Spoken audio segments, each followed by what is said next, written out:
Dubai International's VIP terminal wasn't meant for moments like this. It was built for discretion, for the quiet power of those who could buy time, not confront it. But Gloria stood in the middle of it, wrapped in confidence, wrapped in navy blue, wrapped in 10 years of survival. She walked with grace honed by years of pain, each step a lesson in how to hold your head high when the world wants you crawling. A red scarf was tied sharply at her throat, not for style but for memory. The last gift she'd bought with her own money before walking out of a marriage and into motherhood alone. Hello, my beautiful Cedar Light family. Welcome to another heart-touching journey of love, hope, and healing. If you believe love has the power to transform lives, then you're in the perfect place. Before we dive in, let me know you're here. Type "Love lives in me" in the comments so I can feel your presence. Don't forget to like this video, share it with someone special, and subscribe for more unforgettable Cedar Light love stories. And then she saw him, Allison Ravel, sitting alone. His jaw hadn't softened with age. His shoulders still held that unbending power. But his eyes, those eyes weren't the same. They used to burn. Now, they trembled. For a second, nothing else existed. Not the polished marble beneath her heels, not the sunlight stretching like honey through glass walls. Only history. And the silence it left behind. Gloria. Her name came from his mouth like a man waking from a 10-year coma. She didn't flinch. She didn't tremble. She smiled, politely, professionally, dead inside. "Mr. Ravel," she replied. Her voice was syrup smooth but sharp enough to cut open his ribs. "If you require anything, let me know." She turned before he could answer. But not before he stood. "Gloria, wait." She didn't. Her heels tapped faster. She reached the staff corridor. But he followed. "Don't do this," he said. Voice lower, closer. She stopped walking and faced him, barely. Her face betrayed nothing. But her fingers, curled tightly around her flight manifest, trembled, just once. "This is a professional space, Mr. Ravel," she said evenly. "You're making it personal." He stepped closer. "How could I not? You did, remember, the day you signed the divorce papers at noon like it was just another Tuesday?" Allison swallowed, hard. He wasn't used to silence, but hers was loaded. "I didn't know," he murmured. She cocked an eyebrow. "Didn't know?" Her tone dared him to say it. He couldn't. Not yet. So she nodded. "Then enjoy your coffee, sir." And she turned again. This time, he didn't follow.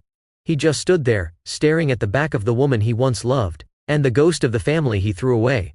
10 years ago, she had loved him like breath. It was the kind of love that wasn't learned. It arrived wild, unruly, crashing through the gates of reason without warning. And Allison? He didn't just let it in. He fed it, fueled it, fanned it until they were consumed. They met during an investor gala in downtown Dubai, him in a tailored tuxedo with too much ambition in his eyes, her in a borrowed black dress that clung to hope. He'd pulled her aside, whispered something absurd like, "You look like a woman I'll regret never knowing." He was wrong. He didn't just know her. He devoured her. By the end of that week, she was in his penthouse, back pressed to floor-to-ceiling glass. The skyline behind her, his hands branding her skin like a signature that said "mine." He married her on a Thursday. No grand ceremony, just a signed document and a hotel suite filled with white roses and jasmine. The first night they made love as husband and wife, he didn't whisper vows. He made promises with his hands, his mouth, his body. He worshipped her like a man starving and finally allowed to taste. "You undo me," he'd murmured, kissing down her spine. She thought it meant something. She thought it meant everything. Until it meant nothing. Until the noon that split her life in two. One page, one pen, one betrayal. It came after a morning argument. Over nothing really. She was pregnant. 5 weeks. She hadn't told him yet. Still trying to find the perfect time. But he had been distant. Cold. Suspicious. He walked in with papers in his hand and no soul in his eyes. "What's this?" she asked. "Freedom," he said. That word. It turned her knees weak. She reached into her bag and pulled out the sonogram. The black and white heartbeat of their child. Their beginning. She held it out, trembling. "I was going to tell you. I'm pregnant." He didn't even blink. He looked at the paper, then at her, then back again. "That's not mine." Her face drained. "Allison, what are you saying?" I'm saying you've always been good at performance, he snapped. Is this another role, mother of my child? I'm not buying it. The silence that followed could have shattered glass. She whispered, "You're making the biggest mistake of your life." And his voice came, cold and sharp, "I'm saving it." That was the last thing he said to her as a husband. She didn't scream. She didn't collapse. She just left. Barefoot. The sun was high. Her dignity was low. Her hands clutched that sonogram like it was oxygen. No suitcase. No chauffeur. No name to go back to. But she had a heartbeat growing inside her. And she'd fight for it with everything she had. Not when Malcolm asked why his last name didn't match hers. Not when she'd walked 6 blocks in the rain to her second job. Not even when the school called to say he'd painted a picture of a dad who lives in the stars. But hearing Allison Ravel whisper her son's name, that almost broke her. She'd nearly reached the crew service corridor when the click of his shoes on marble made her pause. "Gloria!" he called again, voice rougher now, cracking at the edges. She turned, slowly. Her stance was polished. Her jaw tight. But her eyes? Her eyes were fire. "If this is about nostalgia," she said coldly, "keep your silence. My job requires efficiency, not sentiment." But Allison didn't flinch this time. He stepped closer. Too close. "I made a mistake," he said, chest rising. 10 years of silence. 10 years of denial. 10 years I wish I could undo. Her gaze didn't soften. "You should have thought of that before you left me barefoot, pregnant and broken." "I didn't know," he whispered. "No," she snapped. "You didn't believe." Big difference. He looked like he'd been punched. Then came the words that changed everything. "I saw the painting," he said. "The boy. His name." He swallowed. "Malcolm Ravel." Her world tipped. She didn't blink. She didn't breathe. She didn't speak. But her fingers, so carefully composed all morning, fell slack at her side. Allison stepped forward, voice barely above a whisper. "He has my mother's eyes. And my hands. And your fire." Her heart slammed against her chest. She'd kept Malcolm hidden, not out of spite, but out of protection. She'd raised him with the conviction of a woman who refused to let bitterness define motherhood. But now, this? "What do you want?" she asked, barely able to get the words out. "I want to meet him," he said. "I want to know him. I want him to know me." "You don't get to just want," she said, her voice low, shaking. "You had your chance, you buried it. Along with your trust, your name, and our future." "I was afraid," he admitted. "You made me feel too much." "Is that your excuse? Emotional indigestion?" He winced. "I'm not the woman you once knew," she added. "And he's not a trophy for your regret." Allison's shoulders dropped. His eyes glistened, but no tears came. "Then let me earn the right." She stared at him for a long time. Long enough for the silence to suffocate them both. Then, without a word, she turned and walked away again. But this time, she didn't walk away angry. She walked away shaken. Because for the first time in a decade, Allison Ravel had said something real.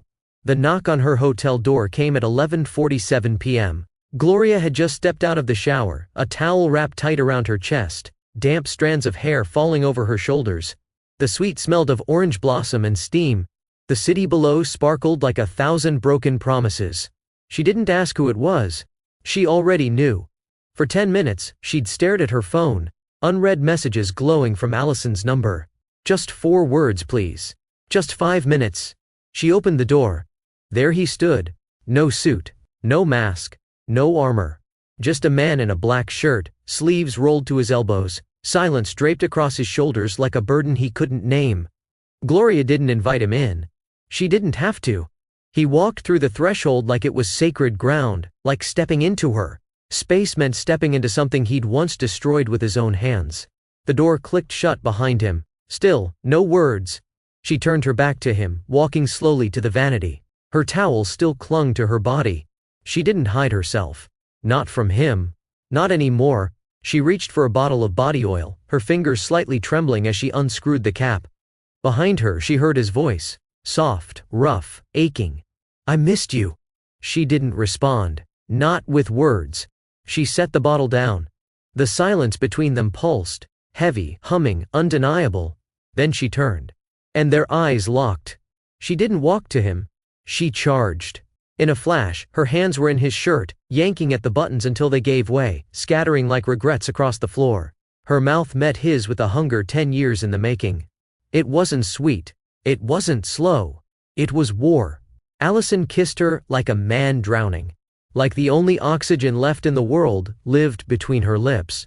His hands gripped her waist, lifted her with ease, pressed her back against the cool windowpane as the lights of Dubai shimmered behind them. You still smell like midnight, he breathed against her neck. And danger. You still taste like guilt, she growled, biting his lower lip. His shirt was gone. Hers dropped next.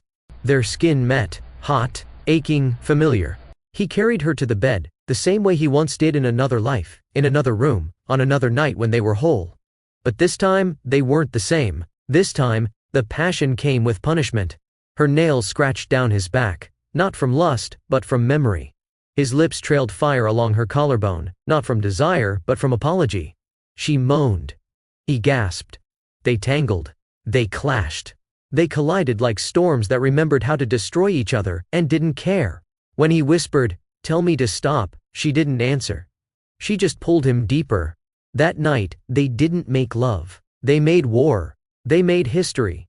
And somewhere between the sweat, the shadows, and the shattered silences, they made something like a second chance. The morning light crept in like a secret. Soft gold spilled across the suite, brushing over the tangled sheets, the overturned champagne flute, the clothes discarded like decisions too late to take back.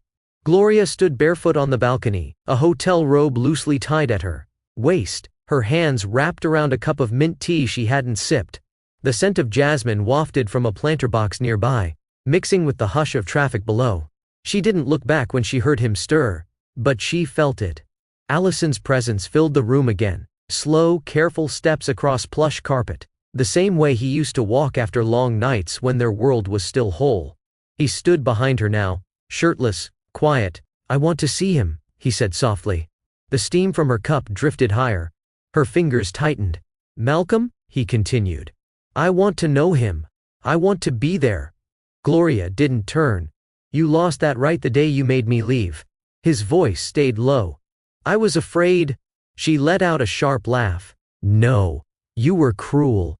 He moved beside her, resting his elbows on the railing, watching the sun with eyes that no longer hid behind pride.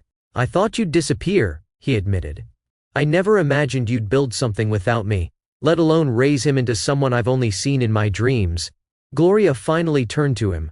Her expression held no tears, only steel. "I didn't raise him without you because I wanted to. I did it because I had to. While you expanded your empire, I was explaining why his classmates had fathers at soccer games, and he didn't." Allison's jaw tightened. "You think I didn't suffer?" She stepped away from the railing, walking back into the suite. "You suffered in silence. That's not the same as responsibility." He followed her in. "Then let me take responsibility now." Gloria stopped mid-step, turning to face him in the center of the room. The morning light caught the gold strands in her hair. "You think this is about now?" she said, voice rising just slightly. "You think you can sleep with me one night and erase the years I cried into pillows I bought with tip money?" "I'm not trying to erase," he replied. "I'm trying to rewrite." She scoffed. "It doesn't work that way, Allison." He stepped forward, slow, deliberate. "I know I broke you." "No," she corrected. "You dismissed me. You discarded our child like an inconvenience. And you think regret earns you entrance into his life?" Allison's face tightened. His hands clenched at his sides. "I'm not here to beg." "Good," she said coldly, walking past him. "Because I'm not here to forgive." She reached the door. He stood there, bare-chested, vulnerable, unarmed. "Gloria." She looked over her shoulder, her eyes fierce, her voice low. "You may be Malcolm's father by blood, but I'm the one who stayed."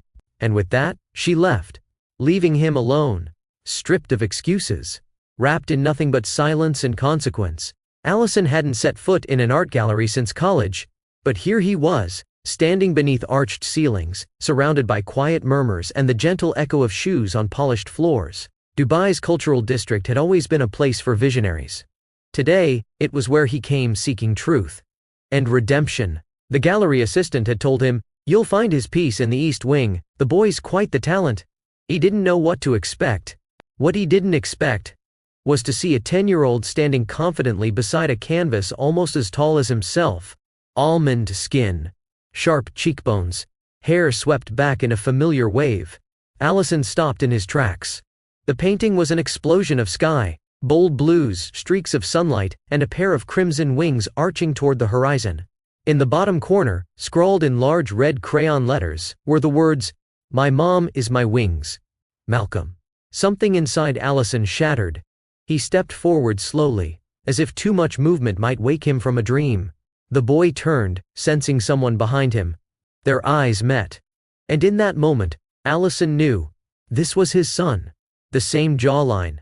The same eyes. Even the stubborn crease between his brows. But Malcolm didn't know him. Not yet. "Are you here for the art?" Malcolm asked, voice bright. Allison blinked, swallowing the knot in his throat. "I am. It's incredible." The boy smiled proudly. "My mom helped me stretch the canvas. She says the sky belongs to anyone brave enough to fly." Allison tried to smile, but it barely formed. "I think your mom's right." Behind them, soft footsteps. Gloria. She stood at a distance, arms crossed, a simple cream blouse and dark jeans replacing her uniform. No red scarf. No polished heels. Just a woman. Watching the boy she raised speak to the man who hadn't been there. Their eyes met. This time she didn't look away. Allison stepped back from the painting and walked toward her. Malcolm, still unaware of the history unfolding in whispers behind him. "He's brilliant," Allison said, voice low, reverent. Gloria's expression remained guarded. "He's ours." Allison turned to her. "But you raised him." "I fought for him," she added. "Fought to give him a world where he didn't feel less just because he didn't have a father." "I don't want to take credit," Allison said quickly. "I just want a chance to be part of something I walked away from." "He doesn't know who you are." Allison's breath hitched. "Then introduce me." Gloria's gaze flicked toward Malcolm, who was now explaining brushstrokes to a curator. "Introduce you as what?" she asked. "As a man who made the worst mistake of his life," Allison said, voice steady, "and is ready to spend the rest of it earning back what he threw away." The silence between them was thick, weighted with 10 years of sorrow and longing. She didn't say yes. She didn't say no. But she didn't walk away either. And sometimes, that's where forgiveness begins. The small cafe inside the Children's Art Museum was nearly empty. Gloria sat across from Allison at a corner table by the window, her hand wrapped around a paper cup of hibiscus tea. Across the glass, Malcolm leaned against a wall mural, sketchbook in his lap, humming a tune only he seemed to know. They hadn't spoken much since the gallery, but this meeting was her idea. "I didn't tell him you were his father," she said, finally breaking the quiet. "Not because I was trying to be cruel, but because I didn't want him to grow up resenting someone who never showed up." Allison nodded. "You were protecting him." "I was protecting me too," she admitted. They sat with that for a moment. "He's confident," Allison said, glancing toward Malcolm, who was now drawing a rocket with wings shaped like feathers. "Is he always this sure of himself?" "He wasn't," Gloria replied. "But every time he looked in the mirror and asked me, 'Why don't I have a dad?' I answered with, 'Because your mom is a superhero who doesn't need saving.'" Allison looked down at his untouched coffee. "And now?" Gloria exhaled. "Now he's older, and maybe he deserves the truth." She watched him closely. "This doesn't mean I trust you," she said, "but I'm giving you a doorway." He met her eyes. "I won't let it close again." At that, Gloria stood and walked to her son. She knelt beside him, whispered something in his ear, and nodded toward the table. Malcolm looked over at Allison, puzzled. He hesitated, then walked over, sketchbook still tucked under his arm. Gloria sat beside Allison. "Malcolm," she said gently, "this is someone I want you to meet." Malcolm eyed the stranger with curiosity. Hi, Allison said softly, forcing his hands to remain still. I'm someone who's missed 10 birthdays and even more moments. But I'd like to start showing up, if you'll let me." Malcolm's brow furrowed. "Are you my uncle or something?" Gloria gave a soft laugh, almost choking on emotion. "No," she said. "He's your father." The silence that followed was strange. Malcolm stared, then blinked, then looked down at his sketchbook. Finally he said, "You missed a lot." "I did," Allison admitted. "And I don't expect you to forgive me. Not today." Malcolm looked up, serious. "Do you like drawing?" Allison blinked. "I used to. When I was your age." The boy handed him the sketchbook. "Then start here." Allison took it like it was sacred. The first page was a blank sheet. Fresh. Waiting. Malcolm leaned back in his chair, legs swinging. "You get one page, don't mess it up." And just like that. A beginning. Not loud. Not cinematic. But real. 2 weeks later, the gate to Flight 726 bound for Milan was boarding. Gloria adjusted the strap of her cream tote as she walked through the first-class tunnel. No uniform this time. No scarf. Just a sleeveless olive dress, soft curls framing her face, and a look that was more at peace than she had worn in years. Behind her, Allison carried 2 duffel bags, one in each hand, trying his best to keep up while Malcolm bounced between them, asking questions about everything from plane engine types to what Milan pizza might taste like. Gloria paused at their row and turned to her son. "Malcolm," she said, lowering to his level, "this is your first international flight with both of us. Are you ready?" He looked between them, wide-eyed. "So, we're doing this?" Allison smiled. "We are." Malcolm grinned. "Then I call window seat." Gloria rolled her eyes playfully. "Of course you do." They settled into their seats, Malcolm by the window, sketchbook already open, Gloria in the middle, Allison by the aisle. As the crew began announcements, Malcolm leaned in and whispered, "This is kinda like a movie." Gloria smiled. "The good kind or the sad kind?" "The kind where everyone gets a second chance," he said, never looking up from his drawing. Allison glanced sideways at Gloria. "He gets that from you." "No," she replied softly. "He gets that from hope." The plane began to taxi. The hum of acceleration filled the cabin. Without a word, Allison reached under the tray table and took Gloria's hand. At first, she didn't respond. Then slowly, her fingers curved into his, soft and deliberate. "You scared?" she whispered. He gave a half chuckle. "Terrified." "Good," she said, leaning her head slightly against his shoulder. "Love should terrify you. If it doesn't, it's not deep enough." The plane lifted into the sky. Malcolm pressed his face to the window, shouting through laughter, "We're flying! Mom, Dad, look, we're actually flying!" Gloria closed her eyes for a second, letting his words wash over her. Mom. Dad. Together. She opened her eyes and looked at Allison. Then looked out the window. "Yes, baby," she said, a softness wrapping her voice. "We finally are." The villa in Lake Como sat quietly at the edge of the water. Stone walls climbed with ivy. Balconies curved like open arms.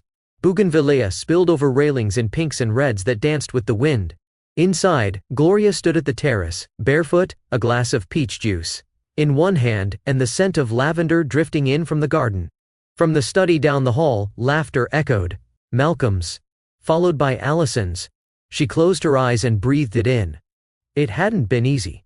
There were difficult talks, awkward silences, days when Malcolm didn't know whether to call him Dad or Allison.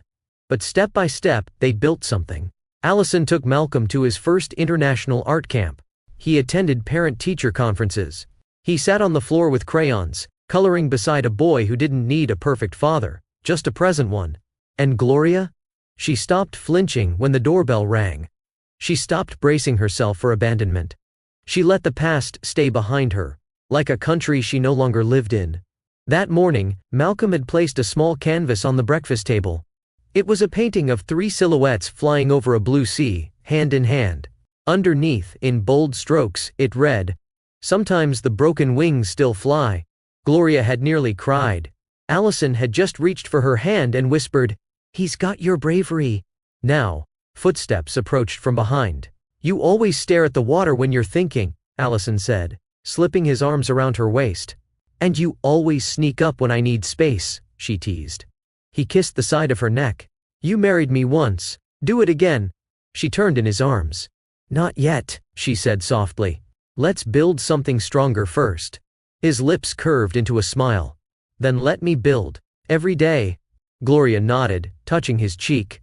"But no more disappearing. No more guessing. Only showing up," he promised. From behind them, Malcolm's voice rang out. "Ew. Are you two kissing again? They both laughed. Gloria called out, "Get your shoes, Picasso, we're heading to the pier."